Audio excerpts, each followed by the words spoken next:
नमस्कार, आप देख रहे हैं न्यूज नेशन की खास पेशकश महापोल। मैं हूं आपके साथ अनुराग दीक्षित। दिल्ली के चुनावी दंगल का नतीजा कल आ जाएगा। कल दोपहर तक साफ हो जाएगा कि दिल्ली में किसकी सरकार बनेगी, लेकिन उससे पहले एग्जिट पोल्स को लेकर सियासी तापमान बढ़ा हुआ है। एग्जिट पोल्स क्या कुछ कह रहे हैं और इसका मतलब क्या है, ये हम आपको विस्तार से समझाएंगे। हमारे साथ एक खास पैनल जुड़ेगा। हमारे साथ जुड़ चुके हैं न्यूज नेशन नेटवर्क के editor in chief Manoj Gairola sir. चर्चा को आगे बढ़ाएंगे, लेकिन उससे पहले आपको बता दें कि जो ज्यादातर एग्जिट पोल हैं उनमें इस बार कमल खिलने की संभावना जताई गई है। 14 में से 12 एग्जिट पोल के मुताबिक इस बार बीजेपी की सरकार बनने की भविष्यवाणी की गई है, जबकि 2 एग्जिट पोल चौथी बार दिल्ली में झाड़ू चलने का संकेत दे रहे हैं।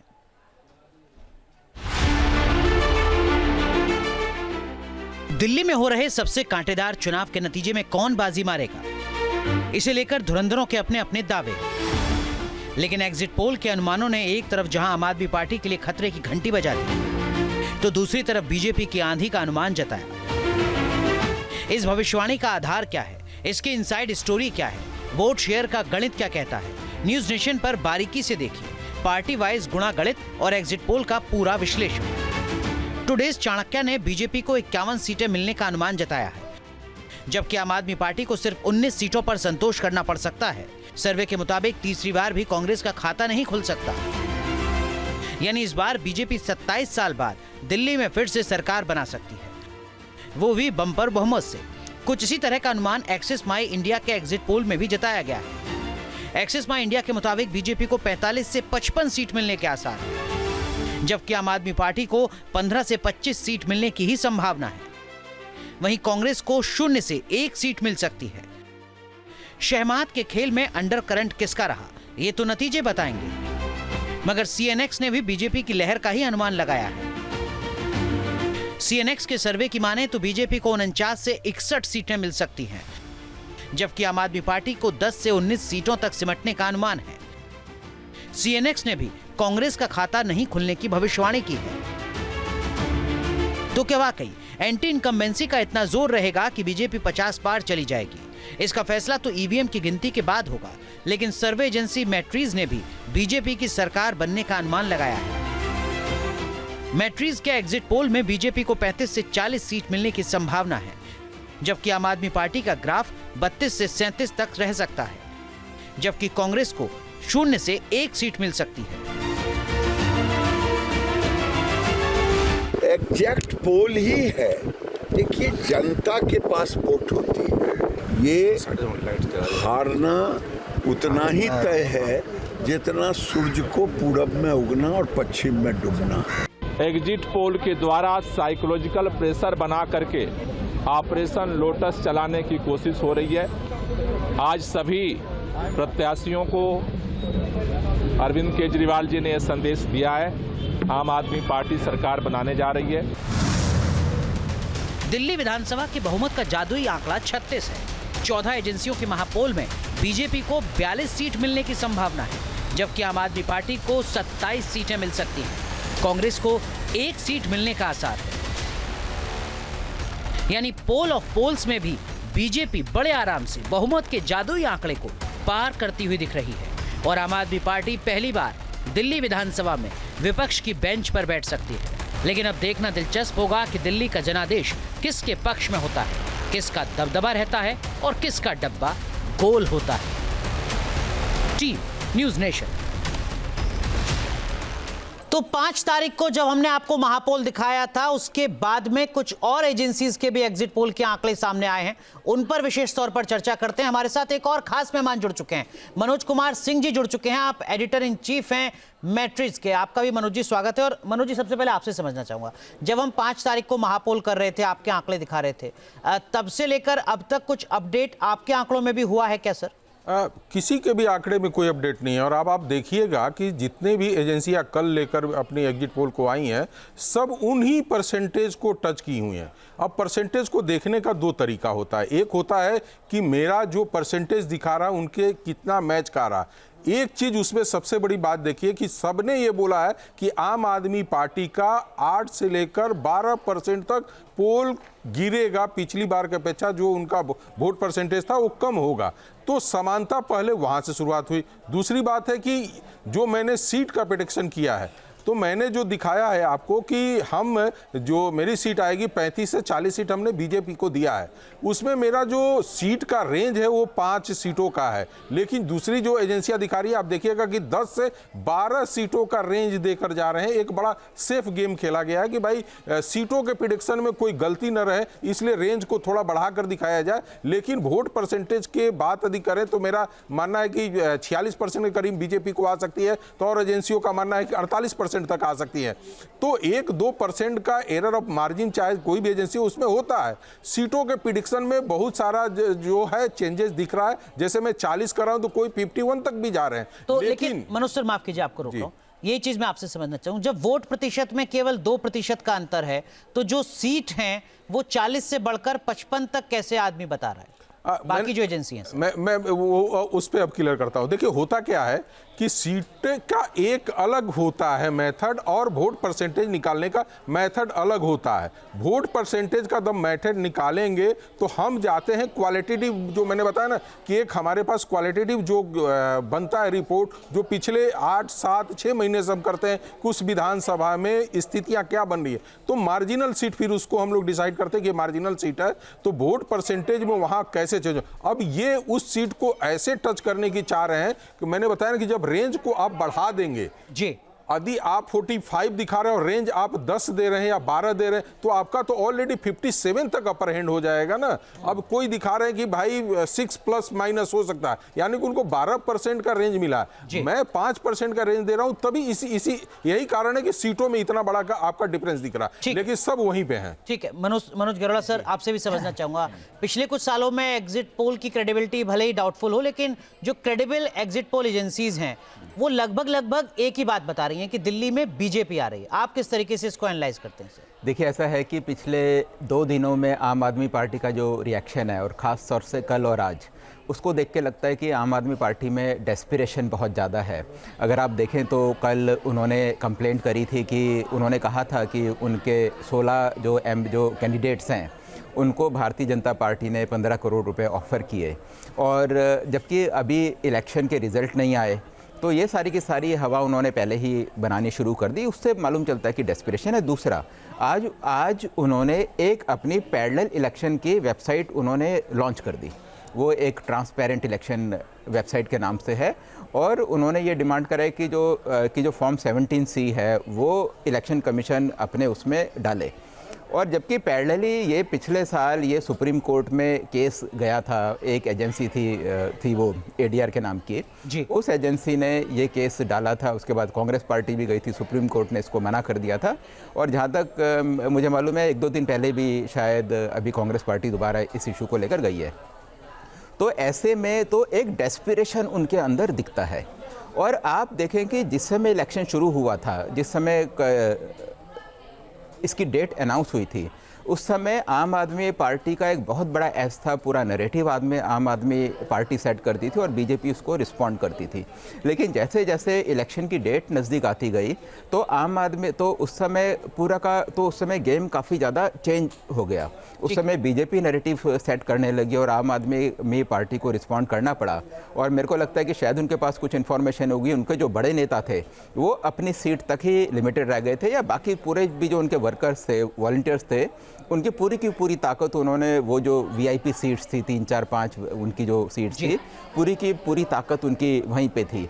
तो अब ये तो खैर रिजल्ट क्या है वो तो कल ही मालूम पड़ेंगे, लेकिन आम आदमी पार्टी पूरी कॉशियस है और एक डेस्पिरेशन की सिचुएशन उनके सामने है। ठीक है, तो आप जो कह रहे हैं सर, उसका मतलब ये कि आम आदमी पार्टी को भी एहसास हो चला था कि मुकाबला इस बार का चुनौती भरा है, और ये जो भी कुछ हो रहा है ये एक पोस्चरिंग है, एक दिखाने की कोशिश है, एग्रेशन अपना दिखाने की कोशिश। हाँ जी, बिल्कुल ठीक बात है। और जैसे कि उनका एक नेचर भी है, और किसी भी पॉलिटिकल पार्टी का होता है, इलेक्शन के जब रिजल्ट आते हैं तो जी प्रोसेस ही खराब था, EVM ठीक नहीं था, वगैरह वगैरह।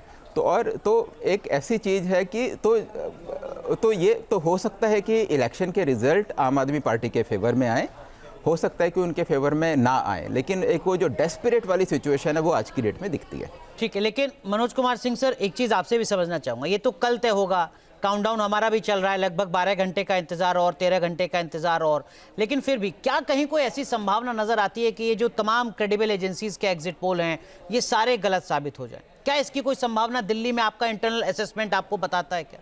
देखिए, जब भी असेसमेंट आदमी करने बैठता है तो सबसे पहली बात है कि हम उन चीज़ों को भी फॉलो करते हैं कि मीडिया में क्या चल रहा है, आम जनता और सोशल मीडिया पे क्या चल रहा है। इन सारे चीज़ों को करते हैं कि ताकि हम भी उस चीज़ को कॉन्शियस रहते हैं कि भाई मेरा डेटा आपकी क्रेडिबिलिटी पर सवाल खड़ा। हाँ, इसलिए उसको करते हैं। आपने बोला कि बहुत सारे कुछ एजेंसियों का पिछले कुछ दिनों से गलत होते जा रहा है। देखिए, गलत नहीं हो रहा है। अभी सबसे बड़ा आप देखते होंगे कि बड़े चैनलों पे डिस्कशन आ रहा है कि बहुत सारी ऐसी एजेंसी आ गई हैं जिनके बारे में कोई नहीं जानता है। आप उस पर डिस्कशन मत कीजिए कि बहुत सारी ऐसी एजेंसी आ गई हैं कि क्या करें। आप देखिए कि जो एजेंसियां कर मुझे डेटा दे रही हैं वो कितने सालों से हैं और उनका डेटा का रेशियो क्या है कि कितना सही हुई है।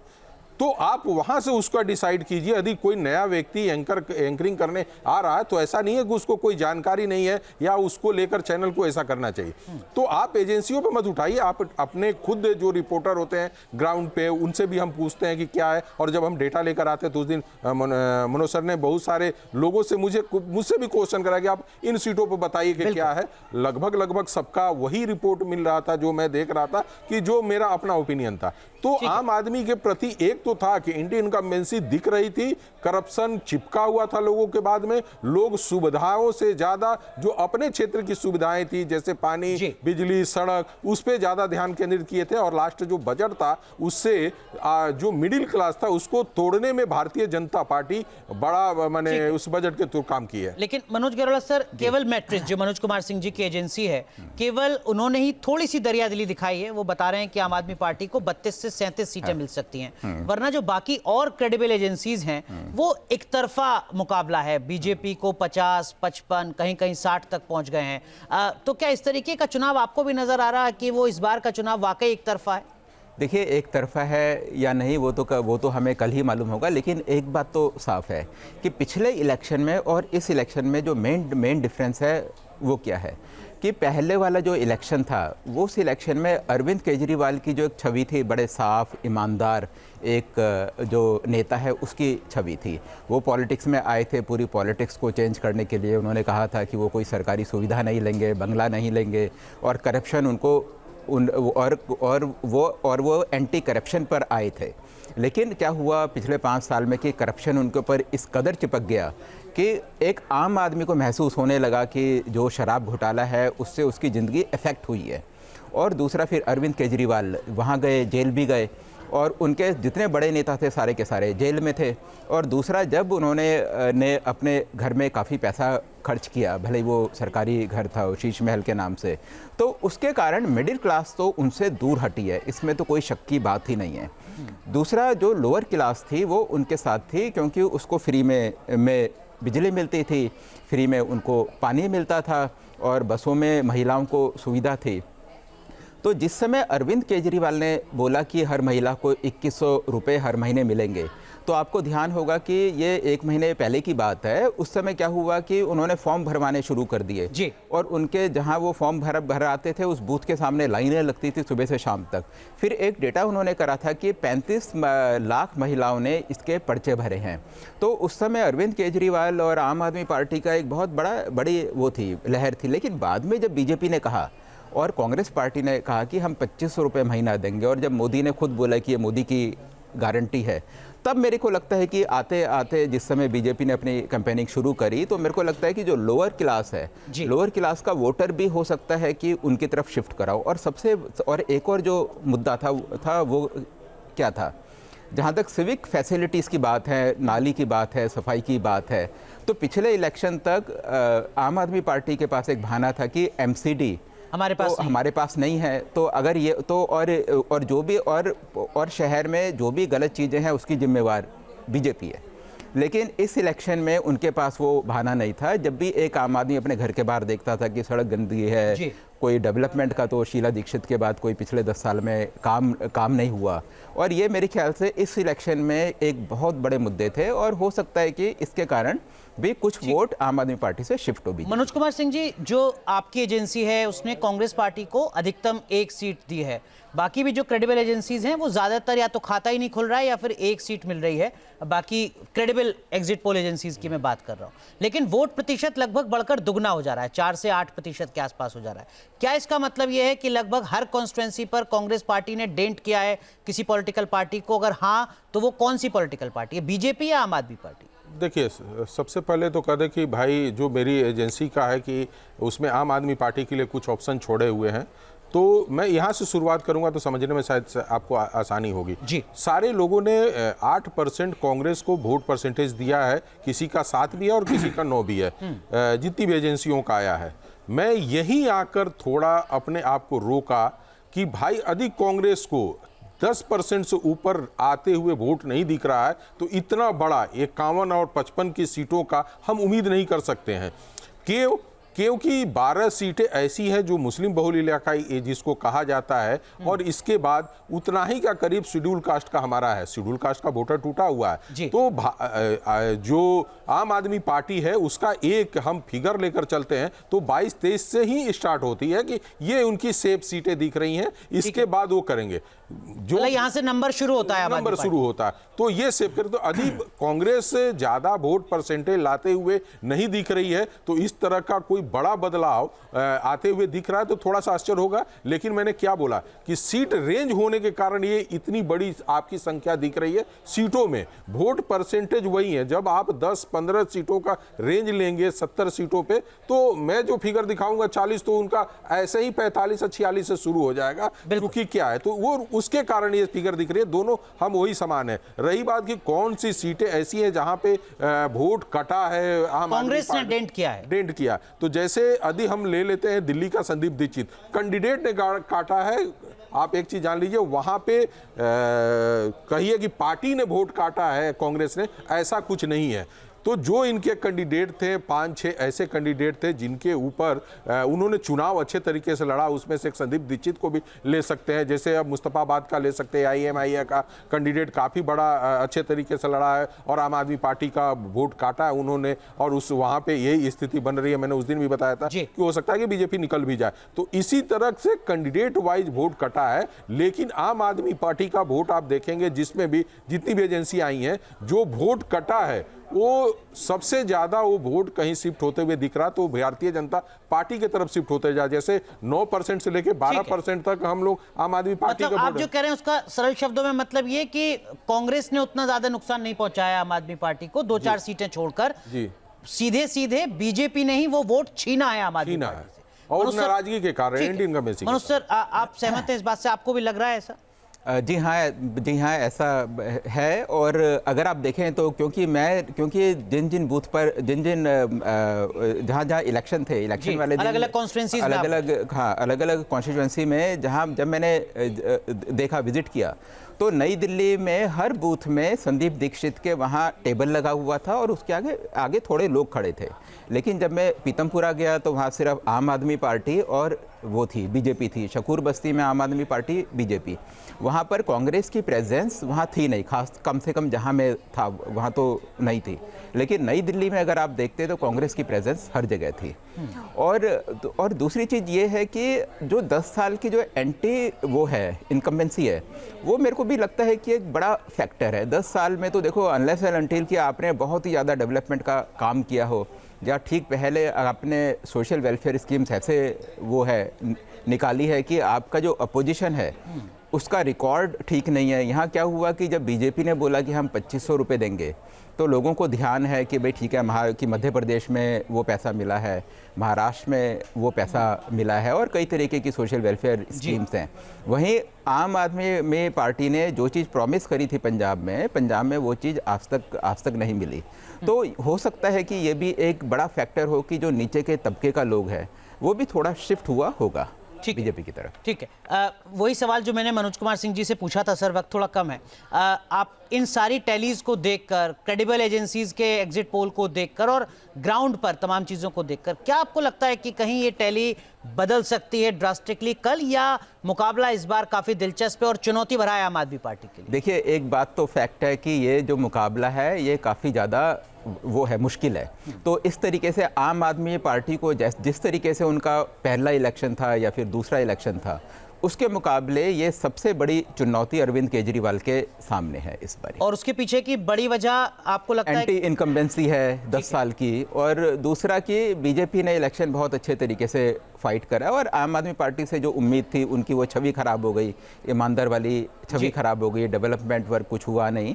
और उसके साथ साथ कि जब मोदी का चेहरा सामने आया, मोदी ने बोला कि ये जो गारंटी है मेरी है, तो मुझे लगता है कि वोटर को उसके ऊपर काफ़ी कॉन्फिडेंस था। ठीक है, मनोज कुमार सिंह जी, आम आदमी पार्टी के लिए चुनौती भरा है या आम आदमी पार्टी अब रेस में ही नहीं है आपके मुताबिक? नहीं, जैसे अभी इन्होंने बताया कि करप्शन के बहुत सारे चार्जेज लगने के कारण, छवि खराब होने के कारण, एक क्वेश्चन कल था, मैं उस पर थोड़ा आना चाह रहा हूँ, कभी डिबेट को आता नहीं है। लोग कहते हैं कि भाई जब करप्ट लोग भारतीय जनता पार्टी में आ जाते हैं तो साफ हो जाते हैं। मैं आपको उसको दूसरे तरीके से समझा रहा हूँ। जब पार्टी के अंदर मुखिया के ऊपर करप्शन लग जाता है और उसके अंदर जो सदस्य आते हैं तो वो डेंट पहुंचता है कि भाई आपका तो मुखिया ही चोर है। लेकिन जब आप उस मुखिया में, एक छोटी सी कहावत आप लोगों ने सुना होगा कि जब चोर पकड़ा जाता है और पूछा जाता है कि भाई आप किसके बेटे हो, और बताया जाता है और वो किसी शास्त्री का बेटा निकलते हैं, किसी प्रोफेसर का बेटा, कहते हैं अरे पिता इतने अच्छे और तुम, उसके प्रति सिंपैथी दिखती है। लेकिन जब यही पूछा जाता है कि भाई किसके बेटे हो तो पता चलता है कि तो आप करें कि जो डायरेक्ट एलिगेशन लगे अरविंद केजरीवाल को। इसके कारण पार्टी के जो भी सदस्य थे, जैसे मनीष सिसोदिया पे सबसे ज्यादा जेल में रहने वाले वो मेंबर थे सत्येंद्र, लेकिन लोगों का कहना था कि ये जेल तो गए हैं अरविंद केजरीवाल के कारण। वो छवि उनकी नहीं उतनी खराब हुई मनीष सिसोदिया की जितनी छवि अरविंद केजरीवाल की हुई, और उसी पे आप चुनाव लड़ने जा रहे हैं, तो शायद इसका जनता के बीच में काफी बड़ा वो प्रभाव दिख रहा है। Manoj sir, final reaction sir. हालांकि इंतजार अब कल का है, कल बड़ी कवरेज हमारी जारी रहेगी, लेकिन आपको भी लग रहा है कि आम आदमी पार्टी के लिए चुनाव मुश्किल भरा है? हाँ देखिए, देखिए अरविंद केजरीवाल के पूरे उसमें पॉलिटिकल उसमें लाइफ में ये सबसे मुश्किल चुनाव होगा, और अगर इसमें आम आदमी पार्टी अगर हारती है तो उनकी आने वाली पॉलिटिक्स में इसका एक बहुत बड़ा इम्पैक्ट होगा। उनके जो एम्बिशंस हैं, नेशनल एम्बिशंस, मेरे को लगता है कि उसके ऊपर एक बहुत बड़ा डेंट होगा वो। केवल आम आदमी पार्टी के लिहाज से सर, या पूरी अपोजिशन की जो पॉलिटिकल पार्टी है खासकर नॉर्थ इंडिया में, उसके लिहाज से? अपोजिशन तो खैर क्या होगा, लेकिन आम आदमी पार्टी के अस्तित्व के लिए ये मेरे को लगता है कि एक बहुत ही इंपॉर्टेंट मुद्दा है। तो एग्जिट पोल की जो तमाम क्रेडिबल एजेंसीज हैं वो क्या कुछ बता रही हैं और उसका मतलब क्या, ये हम समझने की कोशिश कर रहे थे। बहुत बहुत शुक्रिया आप दोनों का जुड़ने के लिए, लेकिन इंतजार कल का है जब कल सुबह ईवीएम खुलेगी और नतीजे सामने आने शुरू हो जाएंगे। न्यूज़ नेशन की कवरेज कल बड़ी होगी, लगातार होगी।